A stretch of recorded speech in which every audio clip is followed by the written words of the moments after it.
Good morning guys, and a warm welcome back to Alan's Allotment. It's Sunday the 14th of March 2021. Wow, the months are ticking by really quickly now, aren't they? First of all, I hope everybody's staying safe, being practical and keeping themselves out of harm's way. It looks like the subscribers are sort of standing still at the moment. Not sure why.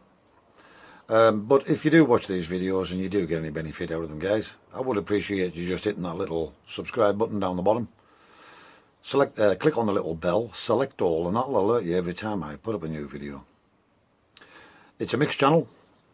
We have a growing area, we have a polytunnel, and we keep rare coloured racing pigeons and fancy breed pigeons. Each week will be a mixture of all, or some will just be dedicated to the pigeons and some will just be dedicated to the growing area.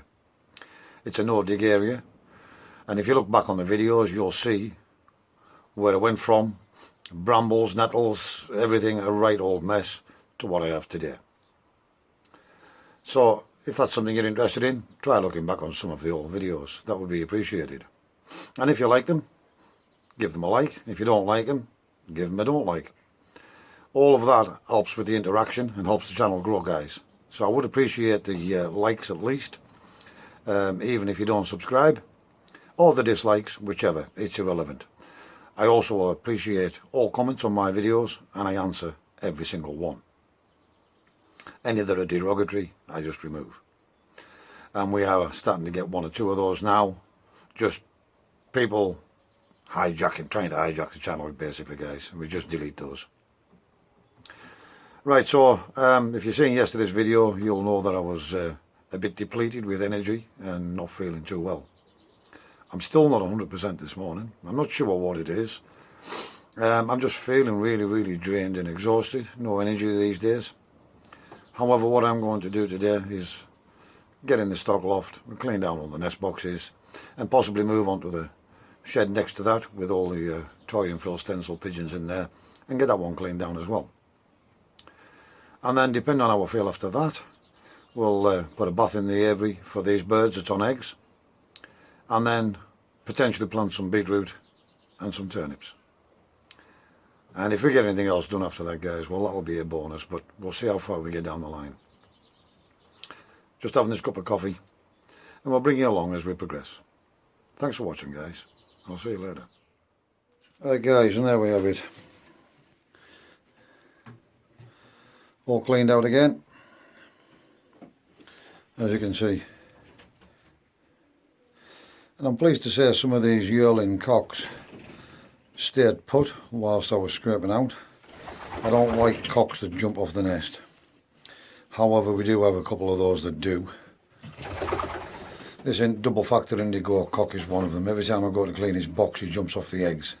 And I really don't like that. It's just always been that way. And he's 3 or 4 years old now, but he still manages to rear his youngsters, and he's a good parent otherwise. It's just my personal thing. I don't like it when they jump off the nest. I like cocks to stay put on the nest. And even like this cock here, he's sometimes just a little too aggressive, and I always worry he's going to break his eggs, but he never seems to break them. Touch wood. But I was quite surprised that the yearling cocks, they often do jump off the nest the first time you go to clean the boxes whilst they're in, and he stayed put. There's Barless cock as well, the import, the blue Barless import from Holland. He's also 2 or 3 years old now. He's another one that's a bugger for jumping off the nest. This frill stencil cock used to, he's now settling down, and he stayed put while I cleaned out. And ironically, this one last year, when I took some lead breads off him, wouldn't move, wouldn't budge off the nest. But whilst I was in cleaning out, he jumped off his nest. The Allotment cock never budges. The milky cock down in the far corner, he came off, but as soon as the hen seen he was off, she came in and got right on, she even flew past me while I was cleaning out to get back on the eggs because she seen the cock off. And the little ice cock, he stayed put while we cleaned out. So I'm really pleased. The majority of the birds do stay put, and I do like it that way. I always worry when they jump off the nest they're going to kick the eggs and break them. That's probably the reason why I don't like them jumping off the nests. However, we're all cleaned out and they're all settled down again now, guys. That's one job jobbed. We'll move to the next loft now. We'll get the bath in for these and then we'll move to the next one. And there we have it, guys. We just put the bath in here. You can see all the birds, hopefully through the plastic. As soon as I let them back out into the air, they dived in that bath. And we're going to leave that bath in there all week. And you can see them throwing the water up against the plastic from the inside. We're going to leave that bath in there all week for the birds. And you can see the importance of needing a bath when they're on eggs. The birds instinctively know that they need to get some moisture from somewhere for those eggs. And I can see a lot of the cock birds that were sitting on the eggs are out here now. And they will go back in and dampen down those eggs with the feathers. Not sure how well you'll be able to see this, guys. I'm in the other loft now with the choy and frill stencil pigeons. And you can see that the blue white bar and the black white bar, one's toy stencil, the other's frill stencil. The blue is a frill stencil. You can see them sitting in the aviary, and I've seen them spend a lot of time in there together. And then more importantly, I've seen them sitting in this box together. So it's looking like our blue frill stencil is a hen after all.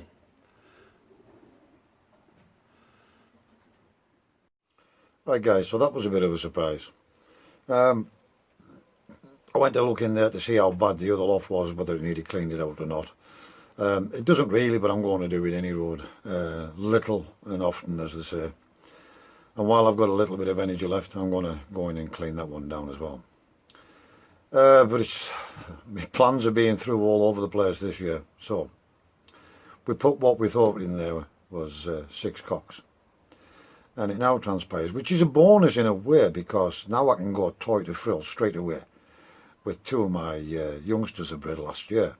And the beauty of that as well is the white bar black is off the F1 hen paired to the white check cock, and the blue frill stencil is off the black frill stencil cock paired to the sister of the black hen, which is the Andalusian hen. So new blood, so that could be a straight pairing, and we'll get toy and frill stencils. In theory, we should just get toy and frill stencils out of that pair.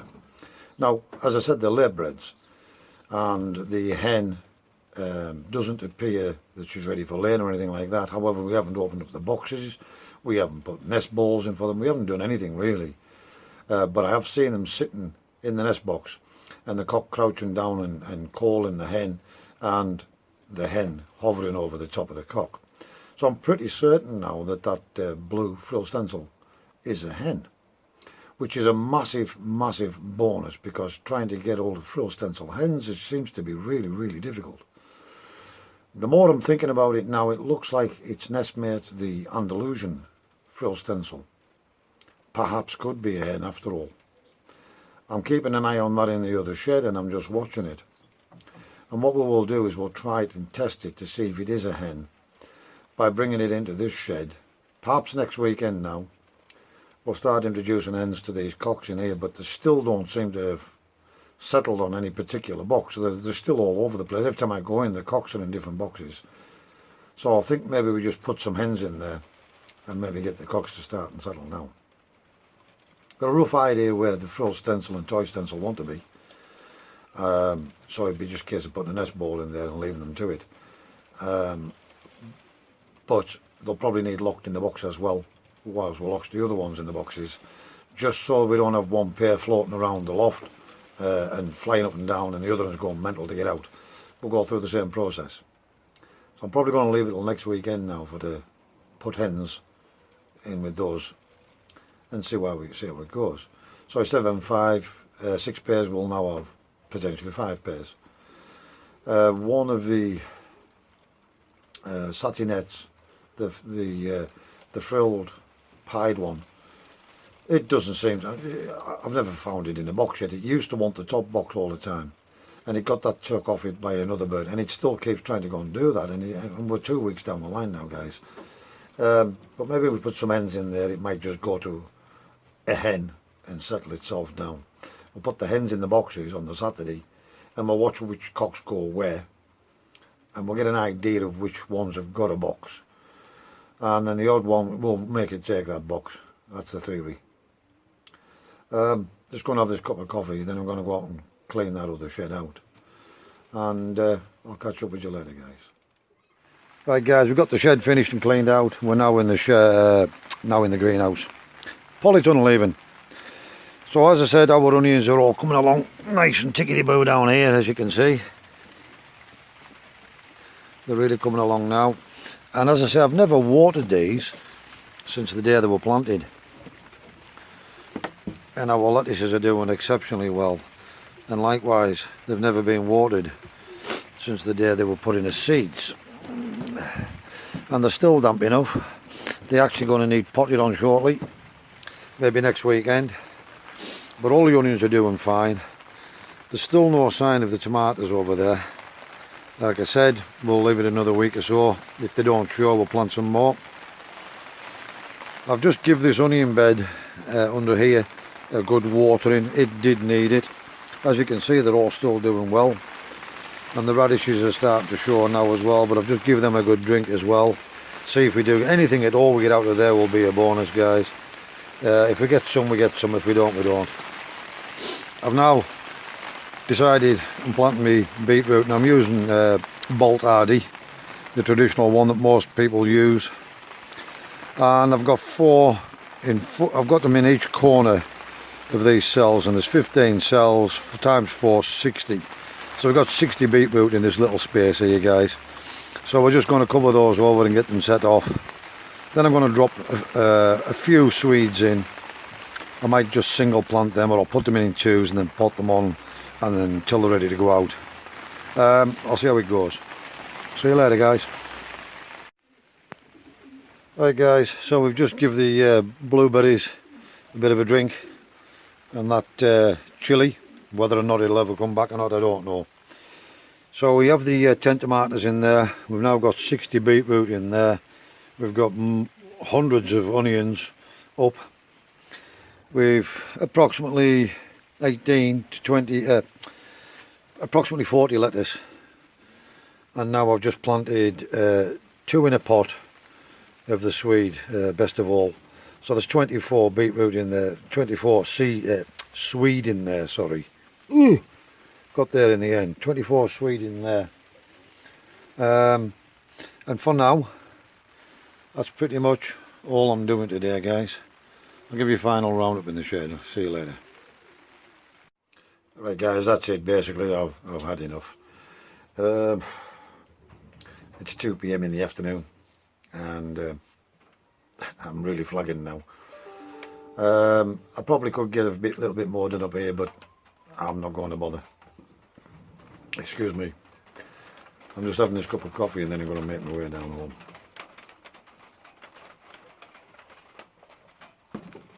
Another development in the other loft. After we'd finished cleaning out, I stood in that loft a little while and I just watched the birds. And it's fairly certain that that blue frill stencil is a hen. And I now removed that hen and I've put it in the hen's loft down the bottom, at least for a week. It'll give them a break, and what's worse is that cock was going round just basically bullying everything else in the loft as a result of it having a hen and the others didn't. So we've put paid to that. I've also closed one of the nest boxes off on the top. And I stood and watched them a little bit longer, and it transpires, well, I'm still fairly certain that the frill stencil check pied satinette, I'm still fairly certain that's a cock. However, 1 minute it was in a spare box, the next minute it was going to one of the blondinettes and sitting in the box, and the blondinette was calling it into the corner. It didn't actually go into the corner and cover it, but it was sitting in the same box, like it wanted that box. and the other cock wasn't pushing it out. So really strange. So what I've done is I've removed that as well, and I've put that, what I still believe is a cock, in with those 4 hens that we got 3 weeks ago. And immediately I put it in there, it started behaving like a cock again. So I just left it in there, guys. It'll probably pair up with one of those frill stencils, toy stencils in there. Oh, they're all frill stencil. It'll probably pair up with one of those satinets in there. And we'll leave it to do so. We'll just put an S-pan in the corner or something like that, perhaps. So that takes us now down to 4 believed cocks. I'm fairly certain they're all cocks now in there. And I've discovered that they do have a box each, or appear to have a box each, and which ones they are now. So next week we will introduce hens to those cocks. We'll bring that blue frill stencil hen back to that cock and lock her in one side of the box.